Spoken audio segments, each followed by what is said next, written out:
Welcome into our cozy cottage. I'm making my home here in the Virginia mountains with my husband, our son, and importantly, all of our friends who enter our home. I mentioned that our home here is quite cozy. We have about 1,000 square feet, which is honestly more than we need. We have 2 bedrooms and 2 bathrooms. And we're in the process of converting a laundry room area into a functioning bedroom for our son. Putting him in that room instead of the second bedroom lets us keep our guest room, which for now is really important to us. I've been a mom for only about 8 months now, and in that time, I've been able to step away from work in the typical sense. I've been able to invest a lot more in the life of our home. And my eyes have been opened to just how much there is to learn in this setting. From cultivating a place to belong, to cleaning, to cooking from scratch, which is something that I could not do if I was working full time. There are so many different facets of homemaking that for me revolve around the flourishing of our home and our larger community. When I and my family are nourished, I found that we have more capacity and can open up our doors wider for others to come in and find rest. This morning, I am starting off our week by preparing breakfast. Today, I am making apple carrot raisin muffins. Muffins are probably my favorite thing to prepare ahead for breakfast. They're easy for my husband to grab on the way to work, and they're easy for me to grab when I have my hands full with a baby or a dirty diaper or whatever I have to do in the morning. These muffins will also last us for breakfast more than half the week. Getting those nutrients and fiber from those fruits and veggies and the fresh mown flour in these muffins is a great start to every day. You might notice that a lot of my meals this week revolve around fresh milled flour. I found that milling my own flour is an affordable way for my family to stay fuller for longer. Plus, I really enjoy milling my own flour. It is kind of like a creative outlet for me. These muffins were made with soft white wheat berries, which I buy in bulk in 25-pound bags, along with 50-pound bags of hard red wheat berries. Those quantities might sound like a lot, and to be sure, that is a lot of food, but I'm always surprised at how quickly I can go through that amount of wheat berries, especially the hard red wheat berries. It took me less than 6 months for our family of 3 to get through 50 pounds. It will take us a lot longer to get through the 25-pound bag of soft white wheat berries because I don't use that one as much. In case you don't know and are curious, soft wheat is used in anything that does not rise, so muffins, cookies, cakes, etc. And hard wheat is used for things that do rise, so bread, pizza dough. Most of the things that I'm making for dinner, if they have grain in them, I'm using hard red wheat. They smell good. They do smell good. One day I would love to explore the variety of grains out there because there are so many different kinds of grains. There are ancient grains, there are modern grains, and all of them cook differently, bake differently, have different textures, flavors, and nutrient densities that they bring to the table.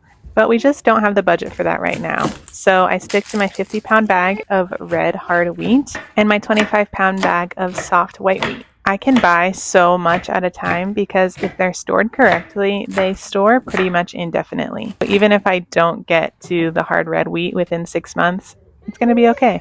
I wanted to show you what was making all that noise. He's swinging from his swing. So those muffins turned out so well, and now we're on our way into the first dinner of the week. This is one of my go-tos for a quick and easy meal, and all of the recipes that I make this week will of course be linked in the description if you want to make them yourself. I think one of the most important decisions that I make on a weekly basis is what we are eating. What are we having for dinner? And sometimes that can be such an overwhelming question. My process in making that decision has definitely changed even over the past year. When I first started cooking, I would browse cookbooks and blogs and pick out the most fun recipes. I was so inspired by the different ingredients and wanted to just try everything. And while I think it's important that we have the space to try new things and keep on developing our skill repertoire, inevitably doing that over and over again, at least for me, led to burnout and exceeding the budget every single time.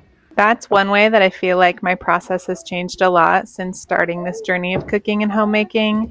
I no longer choose meals based off how fun they are. Instead, I choose meals based off my existing skill set. So for me, that's sourdough and whole grains.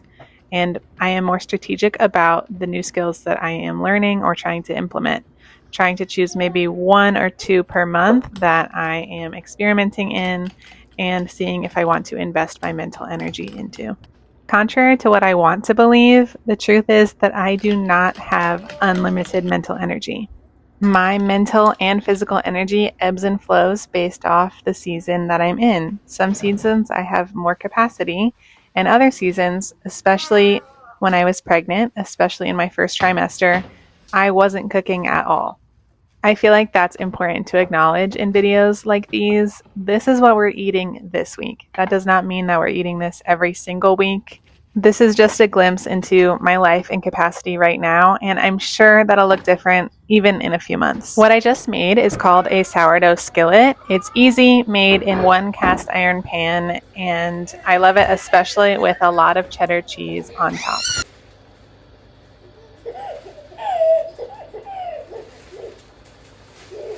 I am now getting started on the second dinner of the week, which is also very simple. You might notice that these meals are not specifically portioned for a certain amount of people. I'm not making 2 steaks with 2 sides. I'm not making 2 paninis and a salad. Instead, I am making meals that stretch depending on how many people are at the table, because a lot of times the people who show up for dinner might come last minute, and I want to have a flexible meal plan. At the start of the week, I know that we will be home for dinner because of our baby's bedtime, but I don't know how many people might want to come over for dinner. So I try to choose flexible meals. This is another thing that I have changed since I started making meals for my family. At first, I would plan these fun meals out, but then I found myself having to constantly run to the store last minute to get more of a certain item, or just feeling frustrated that my meal plan wasn't really working when spontaneous hangouts would happen. At that point, I knew something had to change because one of the whole reasons that we have a home is to invite others in. So I started making meals that stretched so that we can say yes more often, and so that we could have plenty of lunch ready to go if it was just me and my husband eating dinner.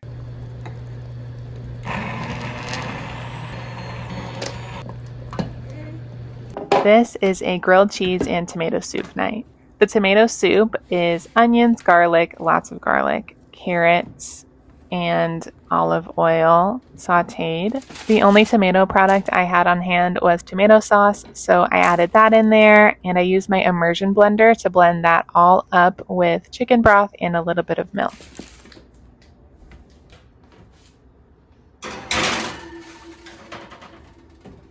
I had some sourdough that was a few days old, so I cut that up and toasted it in my oven with the broil setting. This meal is a classic, and it can be improved so easily, especially with homemade bread, sourdough or otherwise, and if you make a simple soup from scratch. We're in that weird season where it's not quite winter, but it's not quite spring yet, and this meal really delivered on everything that I was hoping for. Comfort, easy to make, and the leftovers made a fantastic contribution to the next meal.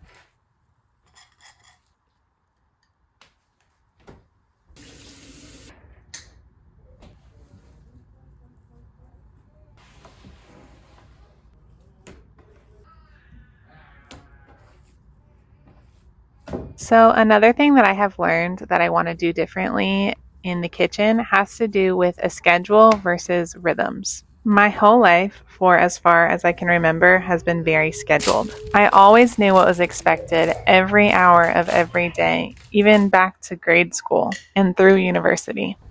One of my favorite homemaking bloggers and podcasters recently talked about this, and I'll link her video down below. It reminded me how it felt like the only right way to fill my day was to write out an hour by hour schedule for the day. At 8 a.m., I make breakfast. At 9 a.m., I do the dishes, and on throughout the day.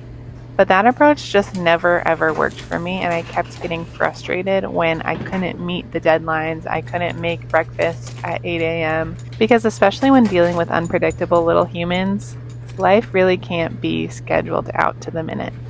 And I think this is an example of how this American and fast paced style of life that I find myself in has valued efficiency over harmony and flexibility. As we make this last meal of the week, I wanted to talk about what it looks like for me to live more by a rhythm than a schedule. Living by a schedule says that breakfast is made at 8 a.m. Living by a rhythm says that breakfast is made after we wake up. The rhythm then continues with doing the dishes after breakfast. It's the natural next step of things. And of course, we're interrupted by a dirty diaper or somebody's needs or whatever the case may be.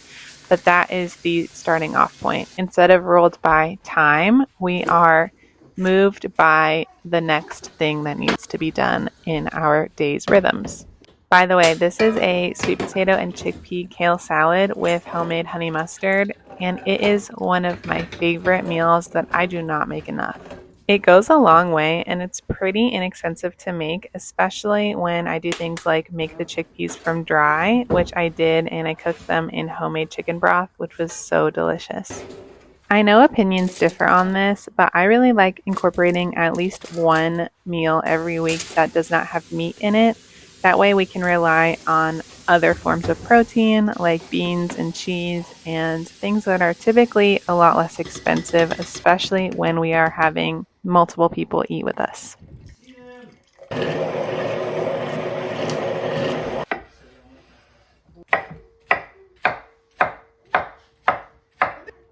That homemade honey mustard sauce is so creamy and was so good on this salad. So I'm just chopping up some of our favorite veggies and adding this into the salad all together. And as I get ready to serve this last meal of the week, I can think of so many more things that I have changed since becoming more of a homemaker or that I want to change. And I think that's the beauty of working in the home is that I can figure out the systems that work for me and my family, but I'm not married to them and I can change them based on our needs.